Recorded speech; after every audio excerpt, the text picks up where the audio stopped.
Everybody's leaving YouTube, whether it be Tom Scott, Meat Canyon, Captain Sparkles, Stampy, MatPat, most recently. It seems that a lot of creators that shaped an entire generation, my childhood, are leaving the platform, all within a pretty quick amount of time. Is there some big conspiracy behind this? I've seen a lot of videos talking about the real problem with YouTube or how deep this thing goes and all the problems with the platform today. And a lot of this stuff is stuff that I've been talking about for a while. If you haven't seen my latest video about Variety's Actors on Actors, I pretty much said in that video that there's going to be a change in YouTube in 2024, and all of these YouTubers leaving the platform just kind of proves my point. So I'm going to go more in depth today about what exactly is happening on YouTube and how 2024 is a big year for the entire platform. Hello, my name is Eli Hollingsworth.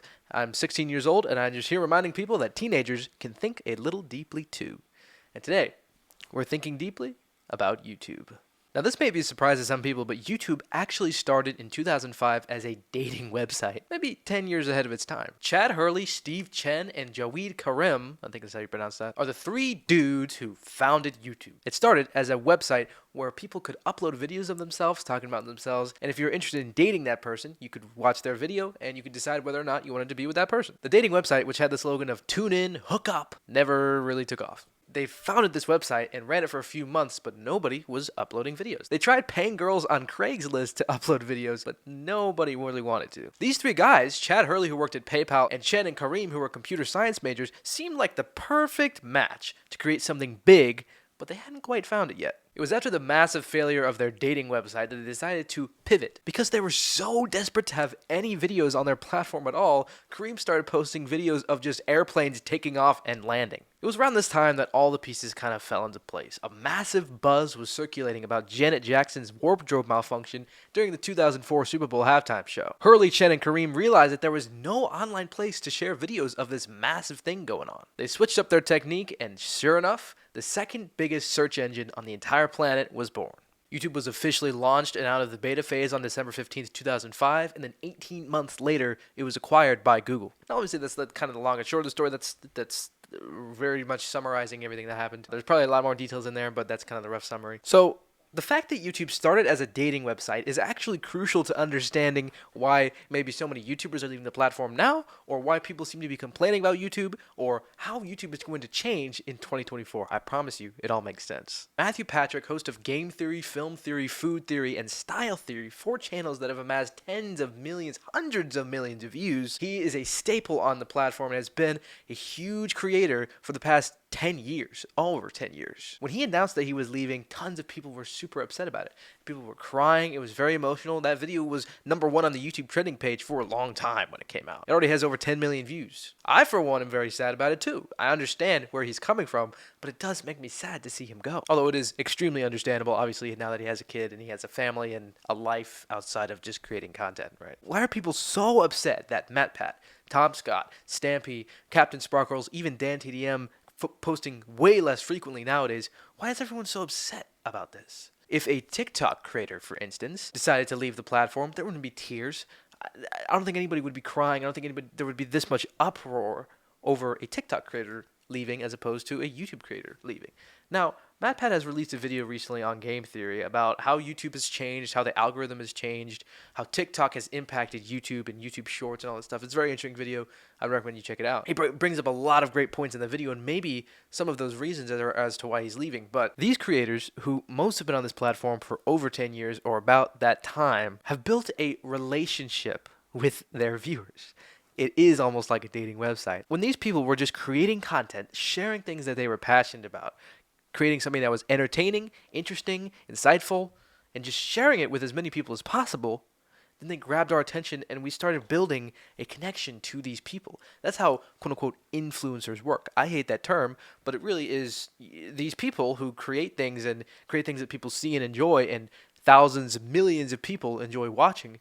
They start to influence those people. They build a persona or character online that shows just enough of their character and their life that people think they know them as a person and build a connection to them. Now, a TikTok influencer is much different than a YouTube influencer because TikTok, the very way it's built, or Instagram Reels, same thing, YouTube Shorts even, the way it's built is it's trying to take the creator out of the content creator. It's just the content. all you see is the video. It doesn't matter who made it. I've seen videos with millions of views from people who have 1,000 followers. It's really just a video by video basis. For me, I have over 50,000 followers on Instagram, but if I did a meet and greet, there would be 0 people that showed up because nobody cares about me.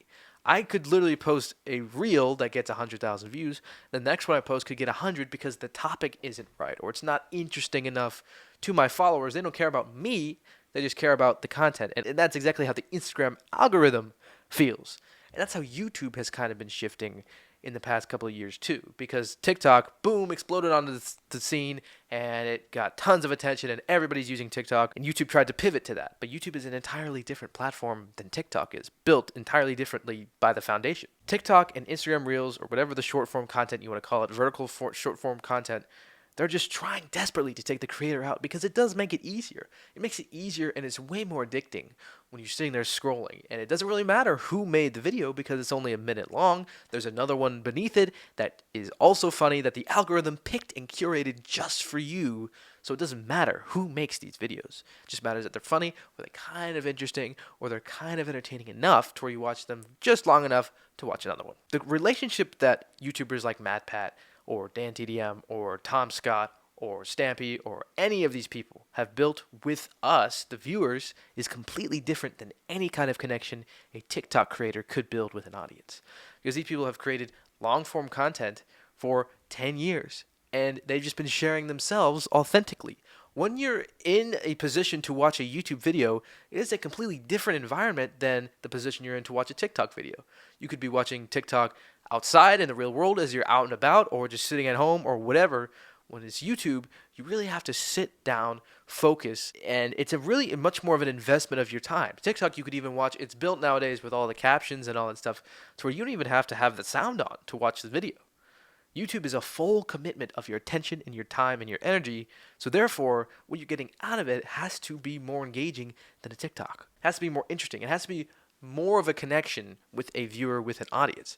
So, what MatPat and all of these other creators have done for the past 10 years is create content that is engaging, that is interesting, and it's worth a lot of people's time.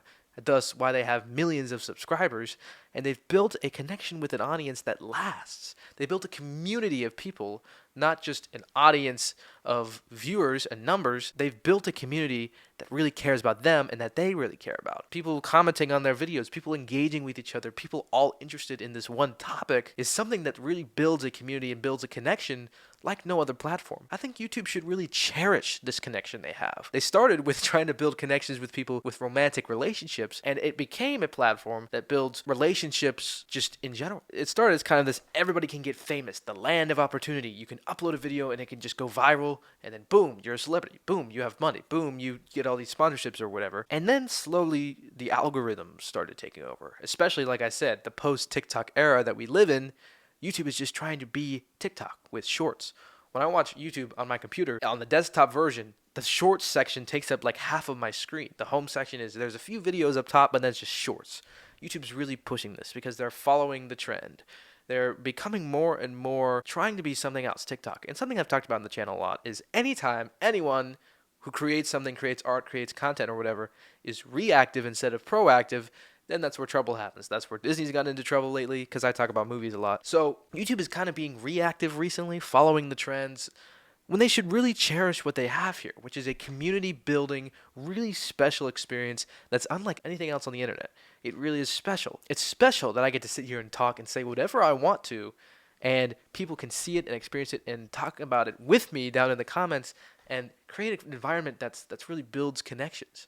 But now it's all about an algorithm. These guys made it big and they did something that worked. So now the way the YouTube algorithm works, it says, okay, great. Now you have to keep doing that as much as possible, as consistently as possible, and for as long as possible. Because it's not a human-oriented experience anymore. It's just kind of a machine. It's a factory line. It's something that has to be produced and processed and released out as quickly and efficiently as possible to get as many views as possible so we can get as many ad impressions as possible. It just feels so inauthentic and unhuman. It's just a machine that's told what to learn based on the numbers, calculates the best way to get as many views as possible. You really lose that human touch that really started YouTube and made it so special and gave us a connection with all of these creators who shaped our childhoods, really, and shaped kind of who we are and how the platform exists and grows, how content is made nowadays, you're really losing that. But I do think we have a chance for something to change here in the YouTube space. I've said that 2024, I think, is going to be a big year for YouTube. I see something on the horizon that could be huge and massive for building connections again. I don't know if anyone's heard of Sam Sulek, which if you haven't, then I don't know what you're doing. He has over 2 million subscribers. Sam Sulek over there is killing it on YouTube. He posts like once every day. His videos are all like an hour long, about more or less, and it's just him going to the gym every day. It's just him filming in his car. It's him being himself and being, here's the word, authentic with his audience. People are really connecting with that. He's exploded on the platform. I think he's the first of what's going to be a big trend this year. With MatPat and all these other big YouTubers leaving the platform, it makes me sad. It makes me sad to see these creators go because I love their content and I love getting entertained by them and learning and exploring and connecting with other people even. It's great. I love it, and I'm super sad to see them go. But I think it, in the long run, is going to be good for the platform because I think now we're going to start to get our next MatPat. And not to say, oh, he's old now, brush him out the door and get a new guy in. There will never be another MatPat. There will never be another Tom Scott. There won't be another Stampy or Captain Sparkles or any other of these big creators that are now leaving. There'll never be another one. But I do think that the chance to shape an entire generation and to be a staple on the platform is still there. There was a period of time where I didn't think it was. I didn't think anybody could make it on YouTube anymore because of how the algorithms change and how the platform works. But I think that opportunity is still there. I think more people are going to get that opportunity this year because I think we're now entering a new era of YouTube. The first era was like the viral video era, then it was the creators era, then now it's more of the shorts era, the quick, snappy content era, but now I think we're shifting. We're shifting to the authenticity era, an era of people just being themselves and sharing content that they're passionate about, which is kind of harkening back to what YouTube started as. I think more people are doing that because we're all sick of the Mr. Beast. We're all sick of the processed. We're all sick of the quick and the flashy and the big, bold words in your face. I think we're all ready for something authentic, something real. I think that's what we're going to start to see in 2024. And these YouTubers leaving is just the first step in that change. To where now we get the next generation of content creators, a generation that's grown up with YouTube in their life. YouTube was bought 18 months after 2005. I was born in 2007. I've grown up with YouTube in my life. I've grown up on these content creators. So now is the next generation of content creators that get to shape a new generation of people. And that makes me really excited. I think it's actually a positive thing to look forward to in the future. I think there's hope that that can happen. And I think if we band together as a community, because YouTube needs us, the viewers, to exist, right? That's how they make money. So we hold the power, and the content creators do hold the power, I think. So there can really be a push for authenticity and real authenticness in 2024, and I think that's what we're going to start to see. So I'm really excited about that. It's sad to see MatPat go, and I've seen tons of other videos about it, but really is an important subject, and I think it's exciting to see what could happen in the future in 2024 this year. I think it's going to be a big, big year for YouTube. There you have it. There's kind of my thoughts on MatPat leaving and how YouTube exists as a platform and what the future of YouTube could be, which I'm very excited about. So thank you so much for sticking to the end. You used your free time to watch this video, and I really appreciate that. So thank you so much. It means a lot to me. And comment down below your thoughts on the whole YouTube thing and MatPat leaving, all that great stuff down below in the comments. I'd love to hear from you. If you haven't subscribed yet, I'd greatly appreciate it. But I'm not going to make you do anything. I'm only 16, right? So most importantly, I hope you were reminded that teenagers can think a little deeply too today. And I'll see you guys in my next video where I'll go back to talking about movies, I promise. See you guys in my next video. Bye-bye.